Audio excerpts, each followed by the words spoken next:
প্রত্যাশার চেয়ে বেশি হাড্ডাহাড্ডি লড়াই হওয়া এবারের লোকসভা নির্বাচনে নরেন্দ্র মোদী টানা তৃতীয়বার নির্বাচিত হয়েছেন। তবে তার দল বিজেপি যত সংখ্যক আসন পেয়েছে সেটি নিরঙ্কুশ সংখ্যাগরিষ্ঠতা থেকে কম। ভারতীয় সংসদের নিম্নকক্ষ লোকসভার 543 আসনের মধ্যে একক সংখ্যাগরিষ্ঠতা পাওয়ার জন্য বিজেপির প্রয়োজন ছিল 272টি আসন। একমাত্র ওয়ালটন এসি দিচ্ছে 1 বছরের রিপ্লেসমেন্ট গ্যারান্টি এবং কম্প্রেসারের 10 বছরের গ্যারান্টি। বিজেপি আসন সংখ্যার প্রত্যাশা পূরণে ব্যর্থ হয়েছে। নির্বাচনী ফলাফলে প্রধান বিরোধী দল কংগ্রেসের নেতৃত্বাধীন ইন্ডিয়া জোটের বিস্ময়কর উত্থান লক্ষ্য করা গেছে। তাতে জোটের আসন কমে যাওয়া নিয়ে অনুমান এবং বুথ ফেরত ও নির্বাচন পূর্ব জরিপগুলোর ফলাফল অনেকটাই ভুল প্রমাণিত হয়েছে।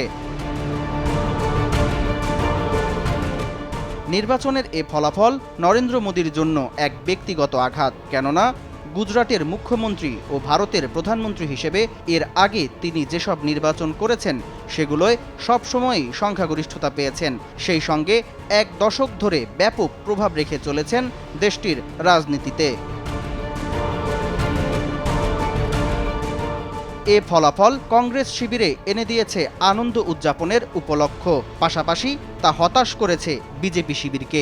একক বৃহত্তম দল হিসেবে আবির্ভূত হলেও প্রচার ও প্রত্যাশার চাপ পূরণ করতে না পেরে এ ফলাফল বিজেপির অনেক সমর্থকের হৃদয় ভেঙেছে। নির্বাচনের আগে হিন্দু জাতীয়তাবাদীদের ঘাঁটিগুলোয় প্রতিশ্রুতির নানা ফুলঝুরি ছড়িয়েছিলেন নরেন্দ্র মোদী। বিজেপির আসন উল্লেখযোগ্যভাবে কমে যাওয়ার জন্য বেকারত্ব, দ্রব্যমূল্য বৃদ্ধি, বৈষম্য বেড়ে যাওয়া, সেনাবাহিনীর নিয়োগে বিতর্কিত সংস্কার কর্মসূচি সহ অনেক বিষয়কে দুষছেন সমর্থকেরা। এছাড়াও মোদীর বিভক্তিমূলক প্রচারণা ও মুসলমানদের নিশানা বানানোর বিষয়টি কোনো কোনো অঞ্চলের ভোটারদের কাছে তার দলের জনপ্রিয়তা কমিয়েছে। মোদীর দল সবচেয়ে বেশি বাধার মুখে পড়েছে ভারতের সর্ববৃহৎ রাজ্য উত্তরপ্রদেশে। রাজ্যের 80টি আসনের মধ্যে 33টি আসন পেয়েছে বিজেপি। দেশটির জাতীয় রাজনীতিতে এ রাজ্যের বিশেষ গুরুত্ব রয়েছে। নির্বাচনে দেখা গেছে মোদী ব্র্যান্ড একরকম জৌল সারিয়েছে।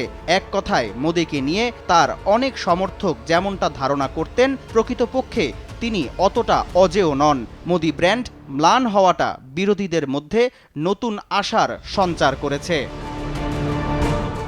সামদানি প্রত্যয়, আর টিভি।